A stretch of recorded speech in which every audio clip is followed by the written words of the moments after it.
पहले मुझे ये बताओ कि वो एले नाइट की ये वाली हाइप कहाँ गई? इतने ज्यादा लोग ड्रू के पीछे पड़े हैं कि भाई ड्रू तुम कब चैंपियन बनोगे, कब इसे बेचारे को पुश मिलेगा, बट यहाँ पर भी उन्हें हरा दिया। रॉक का प्रोमो बहुत सो बुलशिट भाई।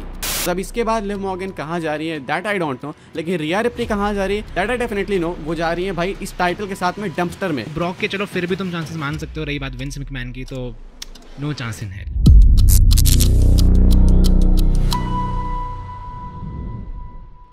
तो भाई मैं हूं अंकित एंड मेरे साथ है अभिषेक एक बार फिर से टैग टीम टॉक डाउन के ब्रांड न्यू एपिसोड के साथ में। इसको रॉ आफ्टर मेनिया बोलेंगे हम लोग, because tag team talk down के एक हाईली सक्सेसफुल वॉच अलॉन्ग के बाद हम लोग यहाँ पे एक और ब्रांड न्यू एपिसोड के साथ में। एंड ये वाला एपिसोड इतना स्टैक्ड है, शायद आज तक का सबसे स्टैक्ड एपिसोड होने वाला है हमारा। Am I right Abhishek? Absolutely you are right भाई। हर जगह जो भी मुझे अपना लाइनअप दिख रहा है यहाँ पे, एवरीथिंग इज बैंगर हियर। तो हमारे यूजुअली नॉर्मल एपिसोड उतने खतरनाक होते हैं, इस बार तो भाई बहुत कुछ है डिस्कस करने के लिए। बट सबसे पहले मैं बोलना चाहूँगा भाई, यूजुअली हमारे लास्ट में मोमेंट ऑफ द वीक होता है, वो होगा अभी भी, बट मैं स्टार्टिंग में ही बोलना चाहूँगा भाई मेरा personal moment of the week was the watch along, because जो सपोर्ट तुमने दिखाया that was phenomenal. Amazing amazing भाई, हमने एक्सपेक्ट नहीं किया था, मतलब इतना तो बिल्कुल नहीं किया था। And I hope we hope कि ये सेम सपोर्ट आगे भी कंटिन्यू रहेगा, बिकॉज यू नो कि आगे भी मैसिव प्लान्स हैं। एंड मोस्ट लाइकली रंबल का भी वॉच अलॉन्ग हम लोग करने वाले हैं। ज़्यादा यहाँ पे टाइम वेस्ट करूँगा नहीं, बिकॉज बहुत सी चीज़ें हैं, तो ओपिनियंस बहुत से हैं मेरे अभिषेक दोनों के। तो अभिषेक भाई पहले कॉमेंट से चालू कर लेते हैं हमेशा की तरह। Alright, let's start with the comments. और तुमने वॉच पार्टी की बात करी थी तो भाई पहला कमेंट जो मैंने हमें पिक करा है दैट इज रॉयल रंबल में वॉच पार्टी होगी या नहीं। आई थिंक अब टाइम आ गया है कि लाइक ऑडियंस चाहती है कि कंफर्मेशन टाइप मिले। तो वो ये भी बोल रहे हैं कि he got very excited after that watch along. तो अंकित भाई तुम्हारा क्या मानना है, क्या रॉयल रंबल की वॉच पार्टी को हम कंफर्म समझ सकते हैं? बिल्कुल भाई बिल्कुल, एक क्वेश्चन ही नहीं है यार। मेजर इवेंट्स में तो आप 100% कंफर्म मानो। हाँ, अगर छोटे इवेंट्स है तो देन आप क्वेश्चन कर सकते हो, लेकिन रंबल है, रेसलमेनिया है, तो ये तो क्वेश्चनेबल ही नहीं है 100%। एंड समय के साथ आपको क्वालिटी भी इंप्रूव होती दिखेगी हर चीज़ में, तो हम लोग हमेशा ये चीज़ करते रहते हैं। तो अगली बार हम लोग रंबल मिलेंगे वॉच अलॉन्ग के साथ एंड और बेटर क्वालिटी के साथ मिलेंगे। मैं इस बारे में भाई यही बोलना चाहूँगा कि भाई राकेश भाई इस तरह के तुम क्वेश्चन मत पूछा करो, बिकॉज भाई इसका आंसर तुम ही लोग हो भाई। अगर तुम सपोर्ट करोगे ऑब्वियसली हम ऑलवेज हम यहाँ पे वॉच पार्टी करने वाले हैं, तो इसका आंसर भाई तुम ही बता सकते हो कि अगली वॉच पार्टी होगी। तुम सब अपने आप से पूछो, अगर तुम देखना चाहते हो एब्सोल्युटली होगी। Just let us know if you are interested. So if you are interested make sure to comment. और इसी के साथ कमेंट हमने मेंशन कर दिया, तो let's move on to the next comment. और ये पूछ रहे हैं भाई अंकित भाई, क्या तुम अग्री करते हो John Cena versus Cody Rhodes eight WrestleMania 41? Comment किसका ये कमेंट है भाई दिवांश सचदेव का। ओके सो दिवांश भाई बिल्कुल मैं अग्री करता हूँ। मैं चाहता हूँ कि कोडी जॉन सीना का मैच, एंड मैं चाहता हूँ कि जॉन सीना 17 टाइम चैंपियन बने। एंड आई होप अभिषेक भी सेम चाहता है। अग्रीड। इसमें होप की कोई बात नहीं है भाई। We all are hoping, we are all wishing कि भाई ऐसा हमें देखने को मिले। हु नोज, में भी देखने को मिलेगा। एक्चुअली तुम होप क्या कर रहे हो?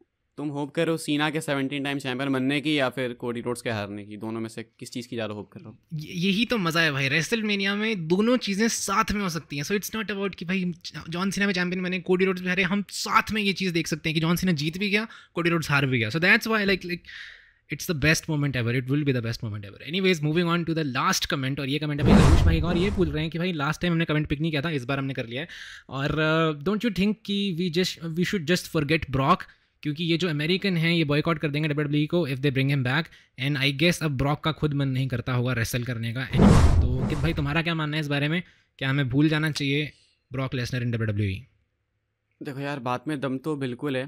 भूलने की बात है तो अगर आप रिटर्न को भूलने की बात करो तो शायद मैं बोलूँगा लोगों को कि आप कंसीडर कर सकते हो भूलना, लेकिन अगर इंटायरली ब्रॉक लेसनर को भूलने की बात करो तो वो पॉसिबल ही नहीं है। लेकिन आई अज्यूम कि रिटर्न की बात हो रही है, तो मे बी शायद हाँ शायद ना। हालांकि इसके बारे में भी डिस्कस करने को हमारे पास काफ़ी चीज़ें हैं, आगे एपिसोड में आपको सब कुछ मिलेगा।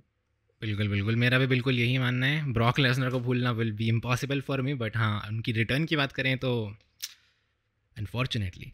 एनीवेज भाई इसके आगे हम मूव ऑन करेंगे to the main show, but before that I would like to mention, जो मैं यूजुअली अब पिछले कुछ एपिसोड्स में मेंशन कर रहा हूँ because you guys are actually listening. तो भाई फिर से मैं मेंशन करना चाहूँगा, बहुत ज़्यादा ऐसे लोग हैं जिन्होंने सब्सक्राइब नहीं करा है और वो एक्चुअली में एपिसोड्स देख रहे हैं। So if you're enjoying what you're seeing right now, how about you go ahead and subscribe? Make sure to subscribe। और ये जो तुम नंबर देख रहे हो परसेंटेज, इसको और इंप्रूव करेंगे गाइस। तो all I want to say is make sure to subscribe. और इसी के साथ मूव ऑन करते हैं टू आवर मेन शो। और जो पहला सेगमेंट है that is the reviews. Starting करेंगे हम यहाँ पे स्मैकडाउन की, और इस बार की स्मैकडाउन काफ़ी अच्छी थी, इवन दो उसे फॉलो अप करना था रॉ को, बट स्टिल काफ़ी कुछ यहाँ पे हुआ है मेरे हिसाब से, काफ़ी इवेंटफुल चीज़ें हुई हैं, और स्टार्टिंग हुई थी यहाँ पे पॉल हेमन और कोडी रोड्स की। तो सबसे पहले अंकित भाई तुम इन जनरल बता दो स्मैकडाउन का इन जनरल ओवरऑल क्या ओपिनियन है तुम्हारा, और उसके बाद कंटिन्यू कर दो कि भाई पॉल हेमन कोडी रोड्स का सेगमेंट तुम्हें कैसा लगा। तो अभी अभिषेक ने बोला कि स्मैकडाउन काफ़ी अच्छी थी, एंड मैं इससे काफ़ी डिसएग्री करूंगा। मेरे अकॉर्डिंग स्मैकडाउन अच्छी नहीं थी। कुछ सेगमेंट्स अच्छे थे गिने चुने 2-3 से, लेकिन स्मैकडाउन ऐसे ओवरऑल अच्छी नहीं थी। एंड अगर बात करें पॉल हेमन कोडी रोड्स के सेगमेंट की, तो ये उनमें से एक चीज़ है जो कि एक्चुअली में स्मैकडाउन में अच्छी थी। पॉल हेमन का मेंशन करना कि कोडी रोड्स की टाइटल के पीछे रोमन फिर से आना चाहते हैं, एंड क्राउड का उस पर पॉप भी देना, उसके बाद पॉल हेमन का डिक्लेयर करना कि रोमन रेंस रंबल में होने वाले हैं। यह बेस्ट सेगमेंट था भाई फ्राइडे नाइट स्मैकडाउन का। इसके अलावा और कोई चीज़ ज़्यादा खास थी नहीं, तो इसलिए ये सेगमेंट तो मेरे अकॉर्डिंग भाई स्मैकडाउन के हिसाब से 5 स्टार सेगमेंट था। ओके मैं इन जनरल थोड़ा सा अपने आपको डिफेंड करूंगा भाई। मैं बोलना चाहूँगा भाई हमें एक चैंपियनशिप मैच यहाँ पे देखने को मिलता है। रोमन रेंस की confirmation is already a big point. Last में हमें एक अच्छी खासी ब्रॉल देखने को मिली थी। आई नो ब्रॉल मुझे पर्सनली ब्रॉल अच्छी खासी, बिकॉज हर हफ्ते हो रही है, अच्छी खासी स्टिल हाँ अच्छी खासी ब्रॉल, टेबल्स टूटे थे, मज़े आए थे मेरे हिसाब से तो ठीक ठाक। जिस तरह से हमें स्मैकडाउन पिछले कुछ हफ्तों में देखने को मिली है उस कंपैरिजन में तो a lot better it was मेरे हिसाब से। एनीवेज पॉल हेमन और कोडी को तुमने यहाँ पे मेंशन कर दिया है, और रोमन रेंस यहाँ पे कंफर्म हो गए हैं। डिटेल में रोमन रेंस रंबल में हम आगे डिस्कस करेंगे ऑफ कोर्स हमारे road to Royal Rumble section में। फिलहाल के लिए एक और चीज़ मैंने यहाँ पे नोटिस करी भाई, एले नाइट की यहाँ पे पिटाई हो गई है बाय द ब्लड लाइन। तो क्या तुम्हें लगता है कि LA Knight is the next target of the blood line? और बेस्ट थिंग एवर भाई, एले नाइट को पिटाई की नीड थी। पहले मुझे ये बताओ कि वो एले नाइट की ये वाली हाइप कहाँ गई? एले नाइट हो गए, जो हेनरी हो गए, ये ऐसे टैलेंट्स है भाई जो कैच फ्रेजेस थीम सॉन्ग्स पे उठते हैं फिर नीचे गिर जाते हैं। LA Knight next big thing होने वाले थे if I am not wrong. तो वो ये नया कैसे बन गया वो मुझे नहीं पता, लेकिन एले नाइट की पिटाई हुई, मैं ये चीज़ वैसे पसंद नहीं आई मुझे, बिकॉज इससे पहले भी इनके साथ ब्लड लाइन इन्वॉल्व हो चुकी है। तो वो सेम रिपीटेड चीज़ें होती जाती है ब्लड लाइन की स्टोरी के साथ में, पता नहीं क्यों। आज तो सोलो नहीं थे भाई स्मैकडाउन में, तो आज बिकॉज हम ये सैटरडे नाइट को शूट कर रहे हैं तो तुमको संडे को मिलेगा, तो सोलो नहीं थे, इसके बावजूद भी सेम ही चीज़ें रिपीट हो रही है। तो मुझे तो बिल्कुल पसंद नहीं आया भाई ब्लड लाइन का ये अटैक एले नाइट पे, बिकॉज ना ही एले नाइट रेलेवेंट है और ना ही एले नाइट पे अटैक करना वर्थ इट है भाई। आप फालतू कमजोर लग रहे हो ऐसे पे किसी और पे अटैक करके, एले नाइट जैसे पे। एग्जैक्टली। तो जैसे कि तुमने मेंशन करा भाई सोलो से इस हफ्ते नहीं थे, अगले हफ्ते आएंगे। And guys don't forget solo का भी एक प्रॉमिस बाकी है। उन्होंने बोला था अगर वो हारेंगे तो वो एक्नॉलेज करेंगे रोमन रेंस को। तो हमें देखना बाकी है कि अगले हफ्ते कुछ ऐसा हमें देखने को मिलता है या नहीं, बिकॉज फिलहाल के लिए जो उनकी ब्लड लाइन है वो तो फुल इंटेंस मोड में। आई डोंट थिंक वो सीधी तरह एक्नॉलेज करने वाले रोमन रेंस को। तो विल बी इंटरेस्टिंग टू सी कि क्या होगा। एक और चीज़ इंटरेस्टिंग की बात किया तो एक और चीज़ मैं मेंशन करता हूँ भाई, टिफी हमें एज चैम्पियन नज़र आई, और WWE ने काफ़ी अच्छी तरह से प्रेजेंट किया है। जो भी इनका पूरा सेगमेंट था उसमें लास्ट में शी स्टूड टॉल, तो मेरे हिसाब से अच्छा सेगमेंट था। तुम क्या बोलना चाहोगे? Do you are you liking Tiffy as the champion? Is it truly the Tiffy time?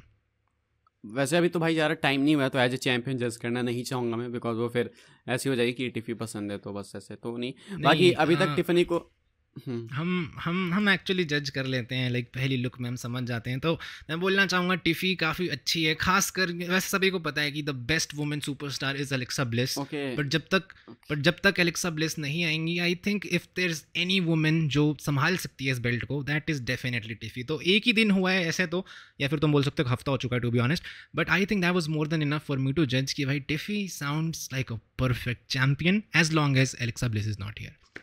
ये बोलना चाहूँगा भाई, फिर तुमने बोल ही दिया तो अग्री करूँगा मैं फिर। All right.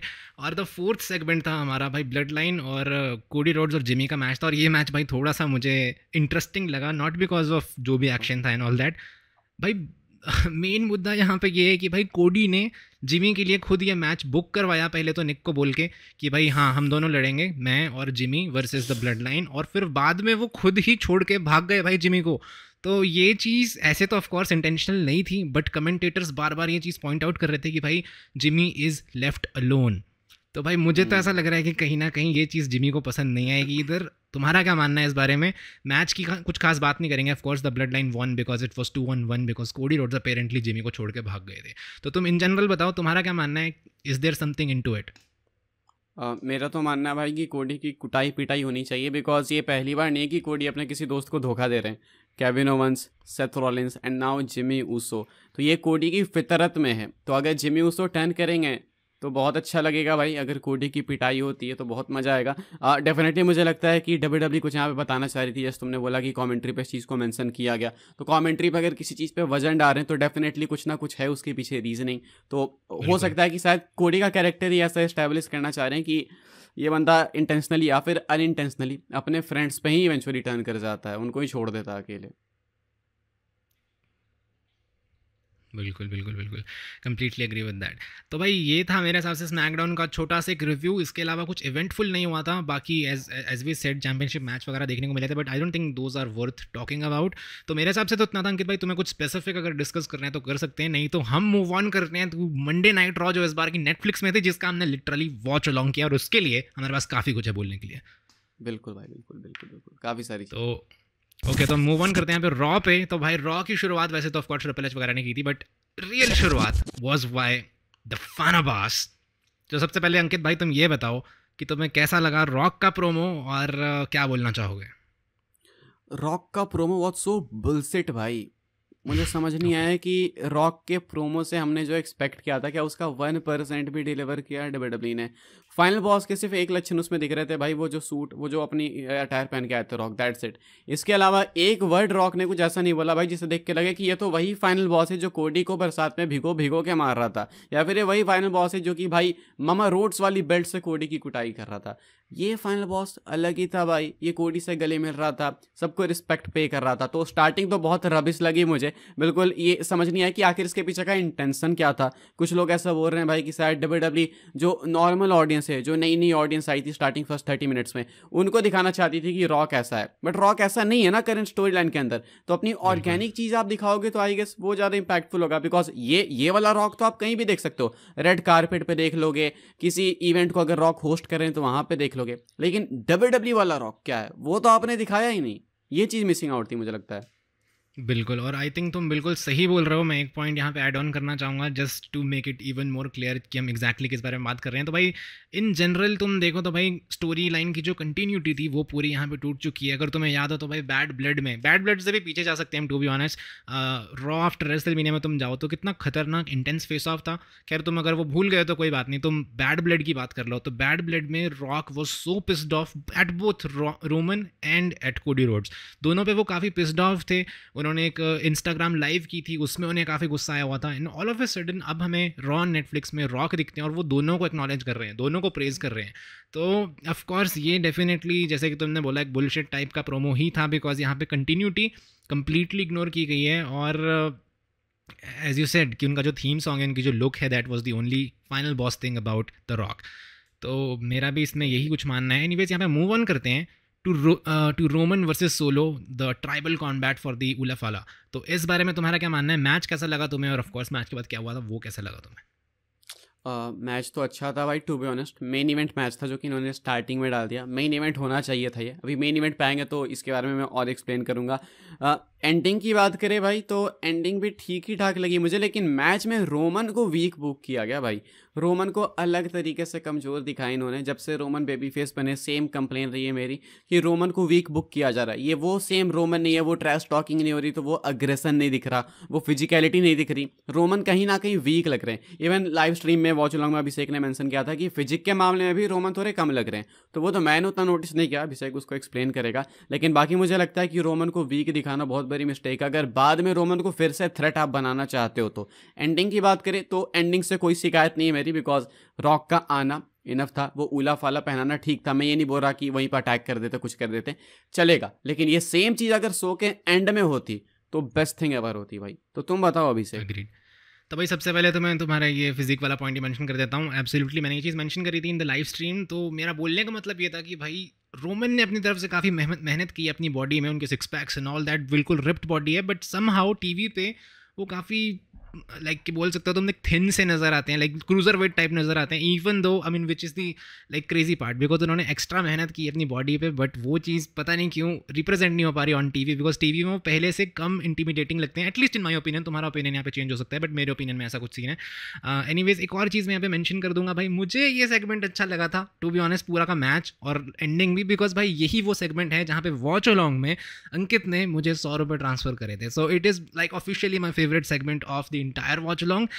एक और चीज़ मैंने यहाँ पे नोटिस करी थी भाई, जब रॉक आ रहे थे उलाफाला पे नहाने के लिए रोमन को, तो उन्होंने भाई हल्का सा एक लुक दी थी यहाँ पे सोलो सिकोआ को, नीचे ऐसे देख रहे थे, तो एक हल्की सी वो वाली विलन वाली वाइब आ रही थी कि जैसे कोई होता है ना विलन आता है और वो देखता है कि ओ जो मेरा यहाँ पे मैंने गुंडा भेजा था उसे तो उसने टेक डाउन कर दिया, फिर वो 2 मिनट के लिए सिचुएशन समझता है कि अभी राइट टाइम है या नहीं, और फिर वो मे बी डिसाइड करते हैं कि नहीं this is not the right time, और फिर वो नॉर्मल जो भी हमें देखने को मिलता है वो देखने को मिलता है। तो कहीं ना कहीं मुझे लगा कि भाई हल्का हल्का यहाँ पे प्लांट तो हुआ है सीड्स, कुछ लोगों को लग रहा है शायद रॉक कम्पीट या ना करें या ऑल दैट, मुझे लग रहा है कि नहीं कहीं ना कहीं टीज़ तो हो रही है ये चीज़। तो मेरे को तो पर्सनली बहुत मज़ा आया, और भाई at the end cherry on top was that 100 रुपये जो मेरे को ट्रांसफ़र हुए हैं अंकित के, लाइक अंकित ने जो किए थे, तो thank you so much Ankit man, means a lot. मेरे वापस दे दो भाई। Not gonna happen bro, not gonna happen. Anyways भाई इसके बाद मूव करते हैं। ये one of the best segment था, जितना बुरा रॉक का प्रोमो था भाई उतना ही अच्छा ये वाला प्रोमो था। आई am talking about John Cena का रंबल डिक्लेरेशन वाला प्रोमो। तो अंकित भाई इसमें भी तुम जल्दी से फटाफट अपनी ओपिनियन दे दो, तुम्हारा क्या मानना है इस बारे में, कैसा लगा तुम्हें segment? Best promo of the night भाई, सॉरी राइट भी बोल सकते हो, I am right because this was the best promo of the night. John Cena जिस एनर्जी के साथ आते हैं, फिर उसके बाद हाइप डाउन कर देते हैं कि नहीं मैं तो चैंपियन ही बनूंगा ये ऐसा, फिर उसके बाद हाइप अप करते हैं और मैं रंबल जीतूंगा, रंबल में घुसूंगा, एंड डिक्लेयर करते हैं खुद को जब रंबल के लिए सीना। तो वो जो होप्स इग्नाइट किए सीना ने कि वो रंबल जीत के 17 टाइम चैंपियन बन सकते हैं, वो बहुत अमेजिंग लगी मुझे। कोडी को नेम ड्रॉप करा, कुछ और भी नेम्स जॉन सीना ने लिए थे, लेकिन मेरा ध्यान कोडी पे ही गया बिकॉज मैं चाहता हूँ कि कोडी हारे रेसलमेनिया में। तो जॉन सीना का प्रोमो बेस्ट प्रोमो था भाई मंडे नाइट रॉ का। एंड जो भी कवर करना था, जो भी मैं चाहता था कि सीना करे, मैं नहीं चाहता था कोई इंटरप्ट करे सीना को, मैं नहीं चाहता था कि लोगन पॉल घुसे, गुंतर घुसे, तो वैसा ही हुआ। तो इसलिए मुझे बहुत पसंद आया ये सेगमेंट, सीधा साधा अच्छा एनर्जेटिक सेगमेंट था ये। मैं इस बारे में ये बोलना चाहूँगा भाई, अगर जॉन सीना आते सीधे बोल देते हैं कि हाँ भाई I am coming here for the title and जो भी मतलब वो बोलते सीरियसनेस हो गया, तो उतना मज़ा नहीं आता। उन्होंने पहले एक एटमॉस्फेयर क्रिएट करा, पहले एक्नॉलेज करा कि भाई मैं मानता हूँ कि मेरी स्ट्रीक अब वैसी नहीं है, आई एम लूजिंग कॉन्स्टेंटली और शायद मेरे से हो भी ना पाए, और पहले उन्होंने वो मतलब एक्नॉलेज कराया एक तरह से कि वी नो कि अचानक से मेरा ऑन द राइज आना विल नॉट मेक सेंस। तो जॉन सीना ने वो चीज़ एक्नॉलेज की, उस चीज़ से ये प्रोमो काफ़ी रियलिस्टिक बन गया। एंड ऑफ कोर्स जब तुम्हें लग रहा था कि लाइक अब होप खत्म हो रही है, जॉन सीना तो खुद बोल रहा है कि भाई कुछ नहीं हो पाएगा, मैं तो बस ऐसे ही आया हूँ इधर ऐसे करके, उस वक्त फिर अचानक से उन्होंने होप वापस दी कि भाई maybe I can win the Royal Rumble. तो मुझे ये बहुत अच्छी चीज़ लगी, और आई थिंक इसीलिए जस्ट अनदर एग्जाम्पल कि भाई जॉन सीना माइक में गोट क्यों है भाई, क्योंकि उन्होंने जिस तरह से ये प्रोमो बिल्ड किया है, पहले होप 0 की, फिर हाई की, और अब एक्चुअली में लग रहा है कि भाई John Cena is potentially candidate जो एक्चुअली में जीत सकते हैं। तो आई मीन मेरे हिसाब से तो कुडोस टू जॉन सीना, और भाई ये चीज़ और कुछ नहीं है, बस दिखाती है कि भाई जॉन सीना माइक में कितने गोट हैं। तो मेरा तो यही मानना है इस बारे में। और इसके बाद I think it's time to talk about Rhea Ripley and Liv Morgan. अब अगर तुम लोगों ने वॉच लॉन्ग देखा हो तो तुम्हें पता होगा कि भाई अंकित और मैं काफ़ी डिसअपॉइंटेड थे। खैर अब तुम्हें उसका एक एक्सटेंडेड वर्जन यहाँ पे देखने को मिलने वाला है। तो अंकित भाई, what is your opinion on Riya replay versus Liv Morgan? भाई पहले तुम बताओ अपने ओपिनियन कि तुमको लगता है, बस ए 1 वर्ड आंसर, और तुम सारे कमेंट्स में बताना भाई 1 वर्ड आंसर, क्या रिया रिप्ली का जीतना सही था? उसके बारे में बताता हूँ भाई। मैं बोलूँगा आई डोंट केयर, मेरे को बस चाहिए था ये राइवलरी ख़त्म हो जाए। तो अगर कल रॉ में अगर अनाउंस कर देंगे वो कि ये राइवलरी ख़त्म हो गई, कुछ नया करेंगे, तो आई एम एब्सोल्युटली ओके भाई। मेरे को नहीं फ़र्क पड़ता कि भाई वुमेन्स टाइटल किसके पास है, रिया रिप्ली के पास है, लिव मॉर्गन के पास है। मेरे को बस एक चीज़ की चिंता थी कि भाई ये ख़त्म करो भाई, कुछ नया देखेंगे इसमें। तो एज लॉन्ग एज वो चीज़ डिलीवर हो जाए, जिसकी मुझे थोड़ी सी उम्मीद तो आ रही है, बिकॉज टिफ़ी अब चैंपियन बन गई है, नया जैक्स को डायरेक्ट रीमैच नहीं मिला, उन्हें कम्पीट करना पड़ा फेटल 4-वे मैच में। तो अब मुझे हल्का हल्का ऐसा लग रहा है, इनिशियली मैं एक्स्ट्रा डिसअपॉइंटेड था बिकॉज मेरे हिसाब से लग रहा था कि भाई ये राइवलरी शायद कंटिन्यू होगी, बट अगर कोई भी छोटी सी होप है कि ये राइवलरी यहाँ पे एंड हो जाए, तो भाई रिया चैंपियन बने, लिव चैंपियन बने, आई डोंट केयर। अंकित भाई तुम बताओ, अब तुम्हारा क्या मानना है? भाई फ़र्क मुझे पड़ता है और बहुत गंदा फ़र्क पड़ता है, बिकॉज मैं साफ देख सकता हूँ कि एक सुपरस्टार को इधर ऐसे उठाया जा रहा है और दूसरे वाले को दबाया जा रहा है। कहने का मतलब है कि रिया रिप्ली NXT चैंपियन रह चुकी हैं। मेन रोस्टर पे आने के बाद रिया रिप्ली ने काफ़ी कुछ एकॉम्प्लिश कर लिया। रिया रिप्ली रंबल जीत चुकी हैं। रिया रिप्ली टाइटल रेन एक ऑलरेडी कैरी कर चुकी हैं, जो कि वर्स्ट एवर टाइटल रेन थी, बिकॉज मर्दों के बीच घुसी हुई थी रिया रिप्ली। लिव मॉर्गन की बात करें तो लिव मॉर्गन ने काफ़ी स्ट्रगल किया WWE के अंदर, चाहे NXT की बात करो, चाहे राइट स्क्वाड की बात। और अगर कोई सोच रहा है कि भाई लिव मॉर्गन के लुक्स के कारण लिव मॉर्गन को सपोर्ट कर रहे हैं, तो भाई प्लीज़ थोड़ा सा ध्यान सुनना मेरी बातों को, ऐसा कुछ नहीं है। लिव मॉर्गन NXT में काफ़ी स्ट्रगल करते भाई, मेन रोस्टर पे आई, काफ़ी टाइम लगा लिव मॉर्गन को भाई राइट स्क्वाड में थोड़ा सेटल करने के लिए। एंड बाय द वे अगर तुमको नहीं पता तो लिव मॉर्गन राइट स्क्वाड की थर्ड व्हील थी, ठीक है। रूबी राइट सबसे आगे, सारे लोगन दूसरे, एंड उसके बाद थी लिव मॉर्गन। उसके बाद वो कैरेक्टर खत्म हुआ तो देन वो रूसेव के पीछे आई भाई। रूसेव वाले स्टोरी लाइन में वो जो रूसेव लाना वाली कहानी थी वहाँ पे भी वो कैरेक्टर फेल हुआ। तो आप देखोगे कि बैक टू बैक ग्राइंड करते करते करते करते लिव मॉर्गन अब तो जाके यहाँ आई। लिव मॉर्गन ने money in the bank briefcase जीती। लिव मॉर्गन बेकी को हरा के नाइट ऑफ चैंपियंस था या फिर king and queen of the ring था, वो कुछ तो था, वहाँ पे चैंपियन बनी। लिव मॉर्गन ने इतने टाइम बाद फाइनली जब वो टाइटल कैप्चर की तो लिव मॉर्गन को कौन मिलती है? वंस अगेन रिया ब्लडी रिप्ली, जिनकी एक रेन ऑलरेडी खराब थी। रिया रिप्ली वापस आके अब इनकी रेन खराब करती हैं। लिव मॉर्गन की रेन में लोगों को कंप्लेन ये थी भाई कि अलग अपोनेंट्स नहीं है। भाई अलग अपोनेंट्स कहाँ से मिलेंगे आपको जब ट्रिपल एच रिया रिप्ली को थ्रोट्स के अंदर पुश कर रहे हैं? तो अभी एंड में जाके जिस चीज़ का डर था मुझे कि रिया रिप्ली वापस से बीट करेंगी, लिव मॉर्गन को वापस टाइटल ले लेंगी, तो सेम ही चीज़ हुई। तो मुझे कुछ समझ नहीं आया कि जब एक रेन ऑलरेडी खराब थी, लिव मॉर्गन को इतने सालों बाद जाके मौका मिला, वो भी जब मौका मिला तो पूरी रेन के अंदर रिया रिप्ली इन्वॉल्व थी, एंड उसके बाद फिर टाइटल रिया रिप्ली दे दी तो ले ली, सॉरी। तो फिर लिव मॉर्गन के पास ये बीच में ट्रांजिशनल पीरियड के लिए टाइटल आपने दी ही क्यों? या तो नहीं देते, बिकॉज अब इसके बाद लिव मॉर्गन कहाँ जा रही है दैट आई डोंट नो, लेकिन रिया रिप्ली कहाँ जा रही है दैट आई डेफिनेटली नो। वो जा रही है भाई इस टाइटल के साथ में डंपस्टर में, बिकॉज जैसा अभिषेक ने बोला कि किसी को कोई फर्क नहीं पड़ता, ना अभिषेक को पड़ता ना मुझे पता है, शायद लिव मॉर्गन के पास टाइटल थी तो फर्क पड़ता था। लिव मॉर्गन इंटरेस्टिंग थी, रिया रिप्ली इज बोरिंग। बाकी भाई सेम अंडरटेकर को भी आपने ले आए। क्या अंडरटेकर के पास इतना खाली टाइम है भाई कि रिया रिप्ली को ओवर करने आ रहे हैं? एंड क्या एक्चुअली में अंडरटेकर को विमेंस डिवीजन में डालने की नीड है? प्लान्स निकल के सामने आए कि बेकी लिंच प्लान थी, वो आके फेस टू फेस जाती है रिया रिप्ली के। बेकी लिंच का भी मोमेंट आपने खराब कर दिया just because of Riya replay. और मैं तो बिल्कुल भी अब रिया रिप्ली को सीरियसली नहीं ले सकता। कोडी रोड्स को मैं एक सेकंड को सीरियस ले भी लूंगा, but Riya replay is now the worst champion ever भाई मेरी नज़रों में। भाई मैं तो ये बोलना चाहूँगा कि ये इतना बड़ा पॉइंट तो मैं भूल ही गया था भाई। अंडरटेकर वाला ड्रामा क्या था भाई? मेरे को कोई समझाओ भाई, मुझे कमेंट में कोई समझाओ, बिकॉज मेरे को लिटरली ना मुझे वॉच अलॉन्ग में समझ आया था ना मुझे इस एपिसोड में समझ आ रहा है। कमेंट करो भाई, अंडरटेकर का क्या रीज़न था? वो आना, बाइक में घूमना, एक रिंग का चक्कर मारा, फिर रिया रिप्ली से मिलना और फिर done. I mean what was that? Like मैं पर्सनली लाइक एज ए सेड मुझे कुछ समझ नहीं आ रहा भाई, तुम्हें मुझे कमेंट में समझाना। और हाँ, ये पॉइंट मैं लिटरली मेंशन करना भूल गया था, this was a big negative point. और ये इससे लाइक अंकित भाई का ऑफ कोर्स अलग ओपिनियन है, Liv Morgan and all that. मैं पर्सनली जैसे कि मैंने बोला मुझे फर्क नहीं पड़ता, राइवलरी एंड करो, बट ये चीज़ जो है इससे मुझे डेफिनेटली फर्क पड़ा था कि वाई अंडरटेकर भाई इस पूरी चीज़ में अंडरटेकर क्यों आया। तो डेफिनेटली ये मेरे लिए एक मेजर पॉइंट है जिसे मैं मेंशन करना भूल गया था। खैर अंकित भाई, if that was not enough, इसके बाद हमें यहाँ पे देखने को मिलता है जे वर्सेस ड्रू, जिसमें जे उसो जीत जाते हैं। Now can you believe it, like they actually did that? Yeet no yeet भाई, नो यीट भाई, बिकॉज मतलब मेरे को कभी कभी समझ नहीं आता कि भाई WWE क्या सोच रही है इधर ड्रू मैकिंटायर को। मतलब उनको लिटरली साफ दिख रहा है कि भाई इंटरनेट में हर कोई रोता रहता है कि भाई ड्रू मैकिंटायर। हाँ मैं बताता हूँ, कुछ सुपरस्टार्स हैं WWE के लिए पोछा आई होप तुम सब समझ रहे हो। पोछा बोलते हैं हमारे यहाँ भाई गंदगी साफ करने के लिए, जैसे सेथ रॉलिंस, ड्रू मैकिंटायर, ये है भाई WWE के गेट पे खड़े पोछे। किसी के साथ भी आप इनकी फ्यूड कराओ, ये एंड में हारते हैं।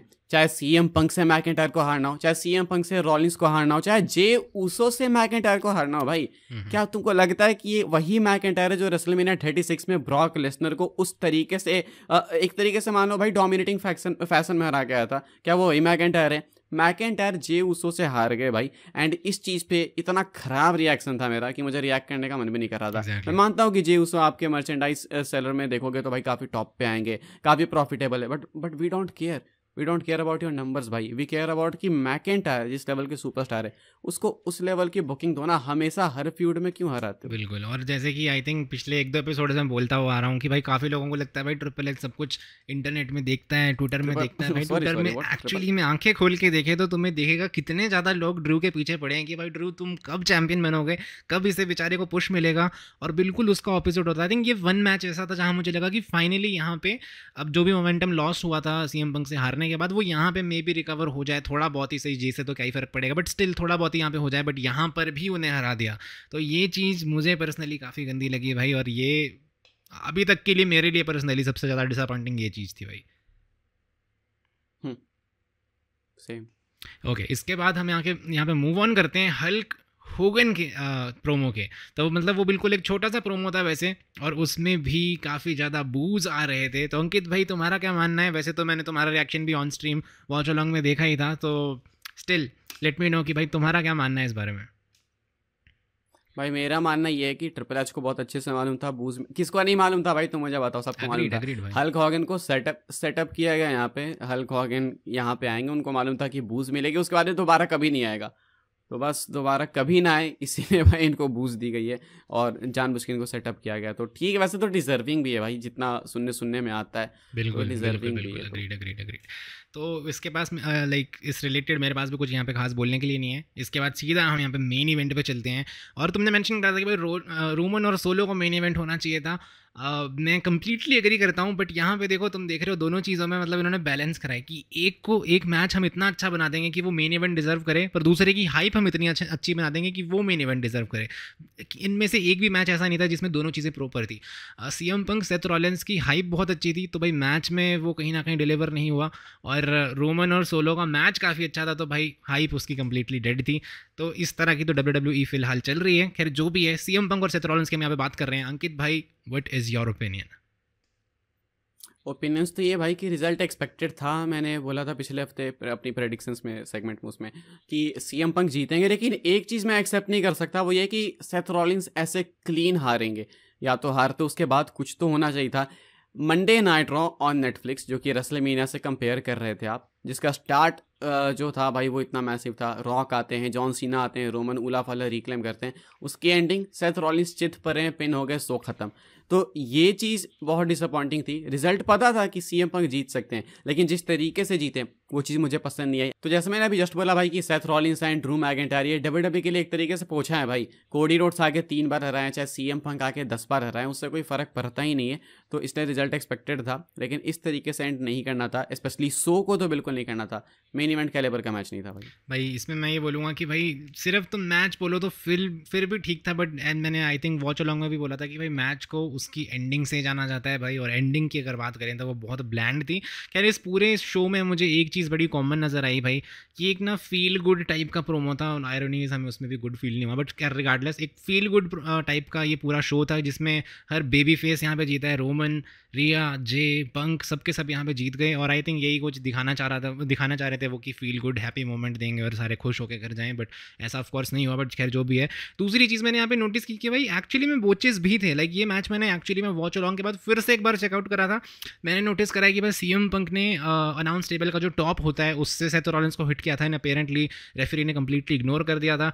Referee was not counting the count out जो से गिननी होती हैं वो काउंट नहीं कर रहा था। हाँ। तो कुछ ऐसे इश्यूज थे जो इग्नोर कर दिए थे हमने ऑन द स्पॉट जब हम वॉच अलॉन्ग में देख रहे थे। बट मैंने बाद में देखा तो ऑफ कोर्स वो चीज़ वहाँ पे फील रियलाइज और बॉदर कर रही थी कि भाई रेफरी गिन क्यों नहीं रहा, रेफरी डिस्क्वालीफाई क्यों नहीं कर रहा।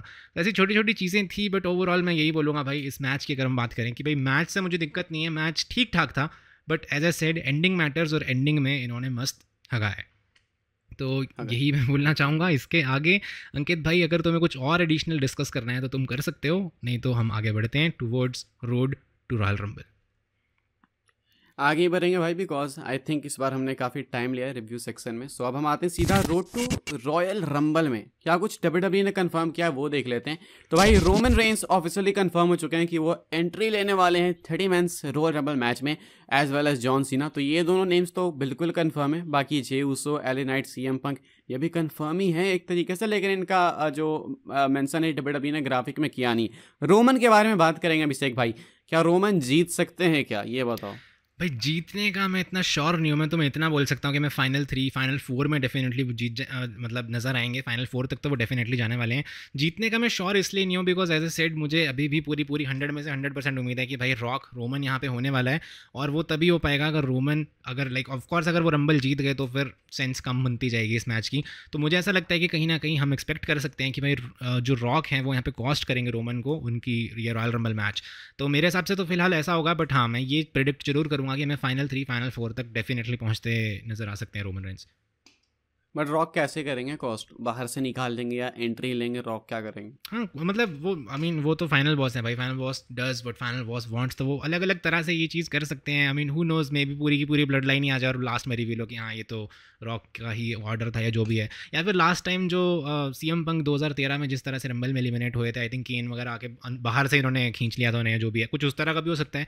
तो definitely I think Roman close जरूर रहेंगे और ऐसा फुल फील आएगी कि रोमन जीतेंगे, बट कहीं ना कहीं आई थिंक रॉक ही उन्हें कॉस्ट करेंगे। और अगर रॉक ने नहीं किया तो भाई डेफिनेटली रोमन यहाँ पे जीत सकते हैं, मैं यही बोलूँगा। But I don't think it's gonna happen. तुम्हारा क्या ओपिनियन है? क्या तुम्हें लगता है कि रोमन जीत सकते हैं या फिर इन जनरल? अच्छा तुम्हें क्या लगता है कि कौन जीत सकता है रॉयल रंबल? इफ रोमन फिर तो चलो ठीक है, if not Roman then who? भाई मुझे लगता है कि जॉन सीना जीतेंगे, रोमन को एलिमिनेट CM Punk करेंगे। लेकिन एक फन फैक्ट है जो कि मैं शेयर करना चाहता हूँ, वो ये है कि 2015 में जब रोमन रेंस थे, आज से 10 साल पहले रंबल मैच में, तो वहाँ पे रॉक थे। एंड 10 साल बाद सीधा फिर से रोमन रंबल मैच में होने वाले हैं एंड रॉक की इन्वॉल्वमेंट फिर से है। तो पिछली बार तो हुआ था कि रॉक ने सेलिब्रेट किया था रोमन के साथ, लेकिन इस बार क्या सेलिब्रेशन के बाद झटका लग सकता है रोमन को, अगर रोमन जीत रहे हैं तो। ये चीज़ है। बाकी मुझे लगता है कि जॉन सीना जीतेंगे, जैसा अभिषेक ने पूछा। तो भाई मेरा तो ये मानना है कि आई एम सो ग्लैड कि हम ये चीज़ इवन डिस्कस भी कर पा रहे हैं भाई। इन 2025 हम डिस्कस कर रहे हैं कि जॉन सीना जीत सकते हैं। ऑफ कोर्स मैन, लाइक यही चाहिए था भाई, John Cena back in the conversation of winning the Royal Rumble. तो ठीक है भाई, आगे बढ़ते हैं हम लोग। एंड रोड टू रंबल की बात करें तो एक मैच कंफर्म है जो कि अब पहले किया था इन्होंने, वो है भाई अपना अनडिस्प्यूटेड चैंपियनशिप का लैडर मैच, जहाँ पे Cody Rhodes and Kevin Owens भिड़ने वाले एक दूसरे से। बाकी ये दोनों टाइटल सुपर टंगने वाली कंफर्म हो गया नए ग्राफिक को देखने के बाद, लेकिन है ये अनडिस्प्यूटेड टाइटल मैच ही। तो अर्ली प्रेडिक्शंस अभिषेक भाई? भाई प्रिडिक्शन मेरी ये है कि भाई मैच बैंगर होगा ये, और अदर देन दैट अगर तुम जानना चाहते हो कि कौन जीतेगा मेरे हिसाब से, then I don't think it's like even a question. यार कोडी को ही जिताएंगे वो, बिकॉज पता नहीं क्यों ट्रिपल एच को बहुत मोहब्बत है कोडी रोड से। I guess Randy Orton is coming back and वो कॉस्ट कर देंगे केविन ओवेंस को, जब केविन ओवेंस लैडर पे चढ़े होंगे तो पॉसिबल या तो वो कोडी रोड्स को कॉस्ट कर देंगे। I hope so. तो देखते हैं। ओके तो ठीक है भाई, ये बातें हम लोग अपडेट्स की तरफ। एंड इस हफ्ते तो माल मसाला इतना भरा हुआ है भाई, क्या ही बोले, रॉक से लेके लोगन पॉल गुंथर। तो फटाफट चालू करते हैं भाई, बिकॉज एपिसोड लंबा जा सकता है। ये लोगन पॉल गुंथर का मैच अभिषेक भाई रेसलमेनिया के लिए प्लान किया जा रहा है। इंटरनल क्रिएटिव पिक्चर्स हैं कि इनका मैच आपको वर्ल्ड चैंपियनशिप के लिए देखने को मिल सकता है रेसलमेनिया 41 में। पिछले हफ्ते जब हमने शो किया था टैग टीम टॉक डाउन, तो वहाँ पे सेथ रॉलिंस एंड गुंथर का मैच डिस्कस किया जा रहा था, लेकिन अब लोगन पॉल एंड गुंथर का मैच डिस्कस किया जा रहा है। ओपिनियंस आपके? मैं ये भी बोलना चाहूँगा, उससे पहले हमने गुंथर और सीना भी डिस्कस किया था भाई। तो मतलब अपडेट हर हफ्ते चेंज हो रहे हैं, तुम देख रहे हो। एनीवेज भाई ये सब अभी तक का सबसे रेयर और अजीब सा कॉम्बो मुझे नज़र आया भाई। लोगन पॉल गुंथर फिलहाल के लिए आई थिंक दोनों हील हैं, डजंट मेक सेंस। दूसरी चीज़ की बात करें, ये बहुत ही अजीब सा कॉम्बो है भाई। जैसे कि गुंथर शेमश का समझ आता है, हाँ hard hitting, Logan Paul Seth Rollins समझ आता है टेक्नीशियंस। ये अजीब सा कॉम्बो है, आई डोंट नो कि किस तरह से ये चीज़ काम करेगी। तो मैं तो यही बोलना चाहूँगा, ये भी एक जस्ट अनदर र्यूमर है, बट अगर ये मैच हो रहा है तो भाई पर्सनली मैं इतना इंटरेस्टेड नहीं हूँ इसमें। तुम्हारा क्या ओपिनियन है इस बारे में? भाई वैसे तो गुंथर का किसी से भी होगा तो इंटरेस्ट नहीं आएगा, बिकॉज वी ऑल नो कि चांसेस काफ़ी कम है कि सीना गुंथर हो। तो वैसे भी गुंथर की टाइटल बेकार ही है कोडी के टाइटल के आगे, तो फ़र्क नहीं पड़ता। इसलिए मैं तो ठीक हूँ भाई, सेटिस्फाइड हूँ कि हाँ भाई, और मैं चाहता हूँ कि लोगन पॉल इस मैच में जीत जाए भाई, वर्ल्ड चैंपियन वो बन जाए। Damn bro, that will actually be pretty good. Exactly. तो आगे बढ़ते हैं भाई, हम लोग बात करते हैं एलिस्टर ब्लैक की, मालाकाई ब्लैक की।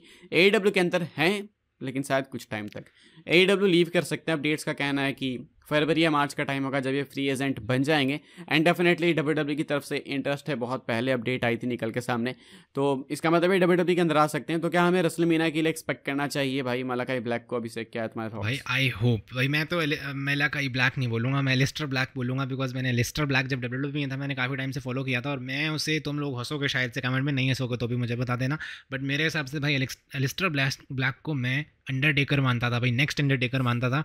तो पर्सनली मेरे को हमेशा से ये कैरेक्टर काफ़ी अच्छा लगा था, और मेरे को काफ़ी होप सी भाई कि ये कैरेक्टर आगे चल के एक टॉप नेम बन सकता है। But then that happen, that AEW वाला ड्रामा पूरा का पूरा हुआ। खैर अगर कोई भी पॉसिबिलिटी है कि भाई एलिस्टर ब्लैक वापस आ सकते हैं, तो I am all like ready for this. और अगर रेसलमेनिया में हो तो भाई बहुत अच्छी बात है भाई। बिल्कुल बिल्कुल भाई, मुझे भी लगता है कि आ सकते हैं एलिस्टर, वापस आना भी चाहिए, डिजर्विंग बिहाइंड ट्रिपल एच के कंट्रोल में तो NXT के सितारे वैसे भी चमकते हैं। तो आते हैं भाई अपनी अगली अपडेट कवर करते हैं, जो कि थोड़ी अजीब सी लगी भाई मुझे सुन के वैसे तो, कि Ric Flair and Hacksaw Jim Duggan, ये दोनों लेजेंड्स डिस्कस किए जा रहे हैं भाई रॉयल रंबल 2025 के लिए। अब मैं ये एग्जैक्टली नहीं बोल सकता कि ये मेंस रंबल मैच के लिए डिस्कस किए जा रहे हैं या फिर ओवरऑल इवेंट के लिए, तो आ सकते हैं ये इवेंट में, इतना आप मान के चलो। तो भाई सबसे पहले तो मैं ये बोलूँगा, आई don't know about you guys, but मुझे तो लग रहा है कि भाई कहीं ना कहीं रिक फ्लेयर की इन्वॉल्वमेंट इन रॉयल रंबल हल्का सा हिंट, हल्का सा साइन दे रही है कि मे बी जॉन सीना जीत सकते हैं भाई। बिकॉज इमेजिन करो अगर जॉन सीना जीतेंगे देन ऑफ कोर्स वो जाएंगे अपनी 17th वर्ल्ड टाइटल की ओर, और सबसे पहले उनको किसकी ब्लेसिंग चाहिए होगी, लाइक लॉजिकली अगर वो एक फेस हैं तो वो चाहेंगे कि भाई उन्हें किसकी ब्लेसिंग मिले, जो 16 टाइम उनका जो फेलो 60 टाइम वर्ल्ड चैंपियन है विच इज़ रिक फ्लेयर। तो इस हिसाब से तो ऐसा लग रहा है कि सेंस बन रही है कि लाइक रिक फ्लेयर वहाँ पे होंगे और जॉन सीना जीतेंगे तो उनका रिंग में हल्का सा मोमेंट हो सकता है और भाई फाइनली वो उन्हें ब्लेसिंग देंगे कि हाँ भाई go for it, be the 17 time world champion. However, knowing Triple H और फिलहाल के लिए जो ट्विस्ट एंड टर्न्स हमें इस टाइम यूजुअली देखने को मिलते हैं, व्हाट इफ ट्रिपल एच और ये सब चाहते हैं कि हम ऐसा सोचें और इसलिए वो रिक फ्लेयर को बुला रहे हैं और फिर मे भी वो ना जीते। और रही बात भाई हैग्स और जिम डगन की, तो उनका बुलाना आई थिंक सेंस बनती है इसलिए बिकॉज आई थिंक वो, अगर मैं गलत नहीं हूँ तो आई थिंक वो फर्स्ट रॉयल रंबल विनर है, तो आई थिंक उनका आना बनता है। बट यहाँ पर Ric Flair is the keyword. Ric Flair का आने से जॉन सीना के जीतने की उम्मीद तो बढ़ रही है, तो यही मेरा मानना है। तुम्हारा क्या बोलना है भाई अंकित भाई इस बारे में? By the way Ric Flair ने अभी मेंशन भी किया था कि वो आखिरी मैच अपना रसल करना चाहते हैं, तो शायद वो रंबल मैच में भी आ सकते हैं, जो कि मैं नहीं चाहता बिकॉज उसके बाद फिर जब वो एलिमिनेट होंगे तो हड्डियाँ टूट जाएंगी, तो वो उनके लिए सही नहीं है। बट लेट्स सी क्या होता है। बाकी बढ़ते भाई हम लोग अपनी अगली अपडेट कवर करते हैं जो कि बहुत ही इंटरेस्टिंग है एंड इस पर बात करने को काफ़ी कुछ है। मंडे नाइट रॉ की व्यूअरशिप, रॉ ऑन नेटफ्लिक्स की व्यूअरशिप आ चुकी है निकल के सामने। जिनको नहीं पता वो गेस करना, जिनको पता है भाई अब डिस्कशन आप सुन सकते हो। तो व्यूअरशिप आई है रॉ ऑन नेटफ्लिक्स की और इन ओवरऑल ग्लोबली, ठीक है, 4.9 मिलियंस, ठीक है। एंड अगर सिर्फ यूएस की बात करें तो 2.6 मिलियन। क्या ये सेटिस्फाइंग है अभिषेक, हाँ या ना? भाई मेरे हिसाब से तो है एक तरह से, because in general I think सभी को लगेगा कि हाँ यार ये कम है, ग्लोबली देखा जाए तो ज़्यादा होनी चाहिए थी, बट मेरे हिसाब से काफ़ी अच्छी। अगर तुम कंपेयर करो पहले जो उनको ऑडियंस मिलती थी उसके तो डबल से भी ज़्यादा है, तो उस हिसाब से WWE तो इसे डेफिनेटली ऐसे सक्सेस देगी। खैर व्यूअरशिप को थोड़ा सा साइड रखें अगर हम, सबसे पहले मैं यहाँ पे बोलना चाहूँगा मैं पर्सनली काफ़ी खुश हूँ और एक काफ़ी प्राउड WWE फ़ैन हूँ भाई, बिकॉज जो इतनी पॉपुलर सीरीज़ थी squid games and all that, उसे यहाँ पे पीछे छोड़ दिया है हमारी WWE ने। तो मतलब बाहर की दुनिया को भी पता चल रहा है कि भाई हमारी इंडस्ट्री में कितना दम है। तो I am very proud and very happy कि भाई WWE दिखा रही है भाई कि what we are really about. जो इतने टाइम से डोमिनेट कर रही थी नेटफ्लिक्स को, उसको इमीडिएटली एक सेकंड में स्मैश यहाँ पे कर दिया है हमारी WWE ने। तो मेरा तो यही मानना है। बाकी तुम बताओ तुम कितने खुश हो या फिर तुम कितने डिसअपॉइंटेड हो अंकित भाई? वैसे ऑनेस्टली भाई मुझे तो व्यूअरशिप से क्या ही मतलब है, लेकिन अगर बात करें सेटिस्फाइंग है तो बिल्कुल सेटिस्फाइंग नहीं है, क्योंकि मेरे हिसाब से नंबर्स डबल बिल्कुल नहीं हुए। बिकॉज अगर आप केबल काउंट करते वर्ल्ड वाइड, अगर आप केबल की भी काउंटिंग पहले रखते तो वो इतने ही आने थे भाई, 4.9, शायद ज़्यादा भी आते थे, तो इससे कम नहीं आते थे। 2.6 मिलियन भाई सिर्फ यूएससी इनकी व्यूअरशिप आई है, जो कि आई डोंट थिंक बहुत मैसिव है, बिकॉज शायद रेसलमेनिया 40 के टाइम ही कोई तो एपिसोड था जो 2.8 मिलियन तक गया था स्मैकडाउन का। सो आई डोंट थिंक ये बहुत मैसिव है, स्पेशली कंसीडरिंग कि नेटफ्लिक्स ने इसके लिए $5 बिलियन दिए। लेकिन हमें क्या मतलब भाई, 5 बिलियन तो 10 बिलियन दो, हमें उससे कोई मतलब नहीं है। व्यूअरशिप डेफिनेटली मैसिव नहीं है। ट्रिपल एच 60 मिलियन की बात कर रहे थे, तो उसका आधा भी लोगे तो 30 है, वो भी नहीं है। उसका भी आधा लोगे तो 15 भी नहीं है, उसका भी आधा नहीं है, उसका आधा है, तो काफ़ी कम है। एंड स्पेशली कंसीडरिंग कि यूके भी था भाई, यूएस भी था एंड कनाडा वगैरह हर जगह पे अवेलेबल थी नेटफ्लिक्स पे WWE, फिर भी व्यूअरशिप इतनी है। तो मुझे लगता है कि नंबर्स काफ़ी कम है, जितना एक्सपेक्ट करा था हमने उससे तो काफ़ी कम है। चलो भाई आगे बढ़ते हैं, अपनी अपडेट कवर करते हैं। लेकिन उससे पहले मैं चाहूँगा कि अभिषेक मुझे 100 रुपये पहले ट्रांसफ़र कर दे, बिकॉज अपडेट है कि रॉक रेसलमेनिया 41 में रेसल नहीं करने वाले। रॉक को भी नहीं पता कि वो नेक्स्ट कब रेसल करेंगे। WWE वाली इस माइंडसेट के साथ रेडी है कि हाँ रॉक रेसल नहीं करेंगे, अपियर होंगे वो इवेंट में लेकिन मैच में रेसल नहीं करेंगे। तो इसके बारे में थॉट्स क्या है भाई, और मेरे पैसे कब लौट आ रहे हो, ये दोनों चीज़ें मुझे अभी कभी बताओ। देखो पैसे तो नहीं मिलने वाले हैं, अपने इधर रिफंड पॉलिसी नहीं होती है, so you can just forget about it. रही बात rock not appearing on WrestleMania, भाई मैं पिछले 3 एपिसोड या 4 एपिसोड से बोल रहा हूँ गाइस, अब किससे भी बात नहीं कर रहा हूँ, I am talking to you viewers right there. Don't believe in any of these rumors. The only person that you need to believe right now is me, and I'm telling you it's absolutely gonna happen. और I have facts, bro. I have facts. तो अगर तुम rock का, खैर rock का जो promo था वो तो क्या ही था भाई, वो प्रोमो नहीं था, वो मोर लाइक इंट्रोडक्शन था और वो भी बहुत टेरिबल, उसको माइनस करते हैं। तुम NXT में उसका प्रोमो देखोगे तो भाई रॉक ने बहुत क्लियरली बोला है कि भाई जिसको जो भी लग रहा है, all the bitching and all the thing जो भी है सबके सब चुप रहो और रॉक को ले जाने दो जिस राइड पे वो तुम्हें ले जाना चाह रहे हैं। तो इससे आई थिंक बहुत क्लियर हो जाना चाहिए कि भाई right. रॉक जो हैं इन्वॉल्व होंगे, पार्ट बनेंगे, एंड ऑफ कोर्स कुछ ना कुछ राइड, भाई लास्ट टाइम रॉक ने राइड बोला था तो भाई हमें अल्टीमेट राइड देखने को मिली थी रेसलमेनिया एक्सेल में, जहाँ पे उन्होंने कम्पीट भी करा था, कोडी रोड्स को 1 2 3 medal of the ring pin भी करा था, तो काफ़ी इंटरेस्टिंग चीज़ें थी। दूसरी तरफ अगर हम बात करें रोमन की, तो भाई प्रेस कॉन्फ्रेंस में रोमन ने भी अच्छा खासा एक टीज़ किया था, उनसे पूछा था कि भाई क्या लगता है तुम्हें मैच होगा कि नहीं, तो रोमन ने बस इतना बोला था कि भाई हमने तुम पे छोड़ा है क्योंकि तुम ऑलरेडी हमारे लिए ये टीज़ कर रहे हो। तो इससे बड़ा हिंट, इससे बड़ा साइन और क्या हो सकता है। तो मैं फिर से ये बोलूँगा भाई, don't believe anything, don't believe Ankit, the only person that you need to believe right now is the left side, the psychopath, me, that's all. Okay okay, तो अभिषेक के अकॉर्डिंग ये मैच हो रहा है, देखते हैं भाई। ये भी कहानी काफ़ी इंटरेस्टिंग है, हफ्ते दर हफ्ते भाई कहानी और इंटरेस्टिंग होते जाएगी। एंड अब हम आते हैं एक्स टॉक्स की तरफ। भाई आई डोंट नो एपिसोड कितना लंबा है, अभिषेक के पास काउंटिंग है, मुझे नहीं पता कितना लंबा है, बहुत लंबा है तो उसके लिए अपॉलॉजीज, लेकिन सो स्टैक्ड है। स्टार्टिंग में हमने बोला एक्स टॉक्स में बहुत ही मैसिव अपडेट है कवर करने को। Is Vince McMahon and Brock Lesnar coming back to WWE. Vince McMahon ने एक ट्वीट पुट आउट करा जहां पर उन्होंने क्लेम करा कि उनके केसेस हो चुके हैं क्लोज, बस अकाउंटिंग एरर्स थे। बाद में पता चला भाई कि जनरल ग्रांट वाला केस अलग चल रहा है, तो ये फाइनेंशियल केस अलग था, जनरल ग्रांट वाला केस अलग है। लेकिन फैंस अब बात कर रहे हैं विंस मैकमैन के कमबैक की एंड ब्रॉक लेसनर के कमबैक की, बिकॉज ऑब्वियसली अगर विंस क्लियर हो जाएंगे तो लेसनर ने तो क्या ही किया है। तो ऐसे में दो तीन क्वेश्चन है, दो नहीं अभिषेक मेरे तुमसे, कि क्या तुमको लगता है कि विंस मैकमैन जैसे इस पैसों वाले केस से निकल गए, कुछ फाइन वगैरह पे करेंगे, उसी तरीके से जनरल ग्रांट वाले केस से भी विंस कुछ पावर्स वगैरह फिर कुछ भी करके निकल सकते हैं? एंड क्या निकलने के बाद चांसेस हैं विंस के आने के?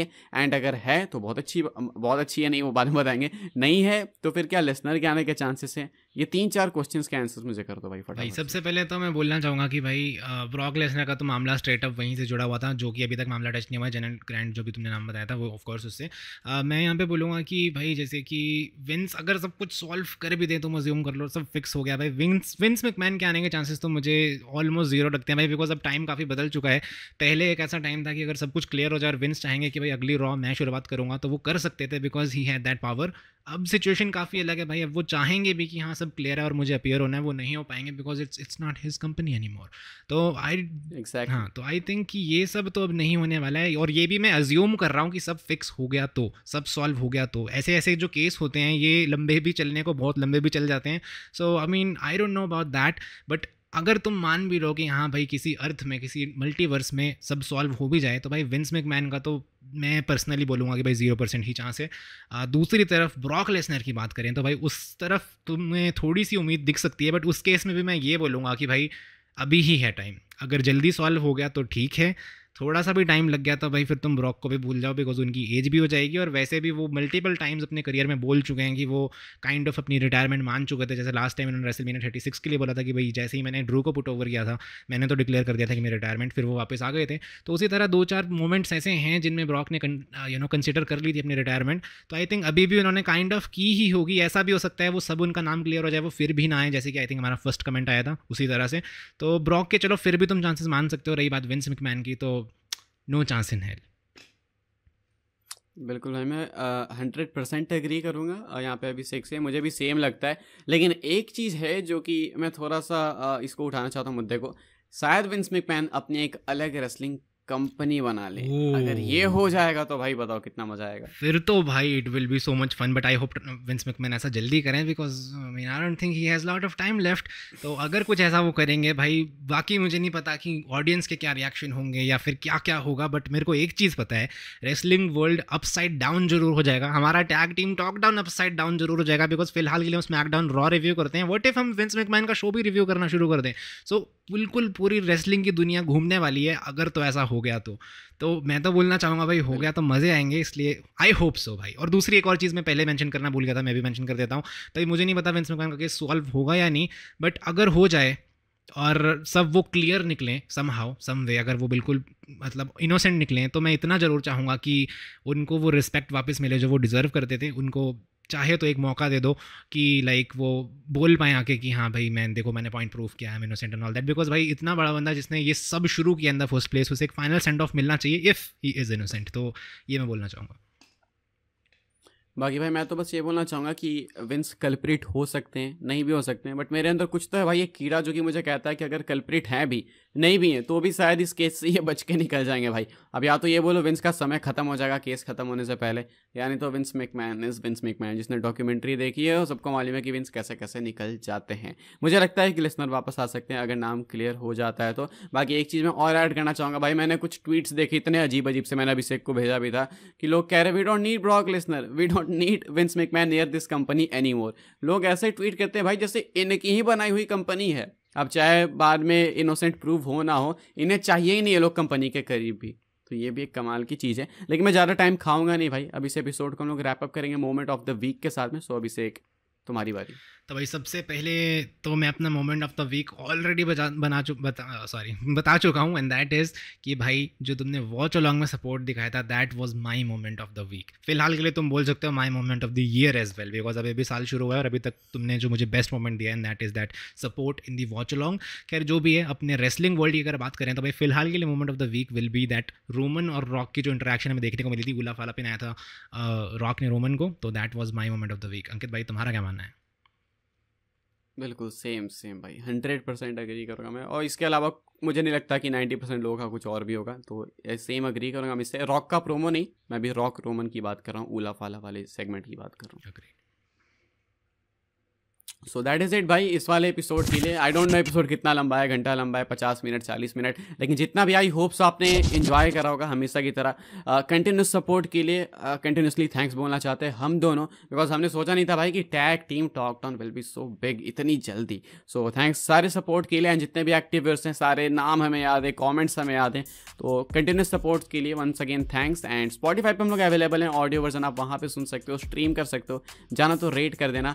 एंड यहाँ पे तो यार सब्सक्राइब कर ही दो, 50% लोग बिना सब्सक्राइब किए देखते हैं, शायद उससे ज्यादा। मेक श्योर 62% लोग भाई सब्सक्राइब नहीं कर रहे हैं और वो एपिसोड देख रहे हैं। So if you guys are enjoying, make sure to subscribe guys, make sure to subscribe, and also make sure to leave a comment, because तुम कमेंट लीव करो and chances are we will pick your comment next in the next episode. Thank you so much. बिल्कुल। Step in the ring, now the bell is about to sound. Dunk it and up, shake, ready to break the shit all down. From Raw to SmackDown, next talk, name it all, tag team talk down.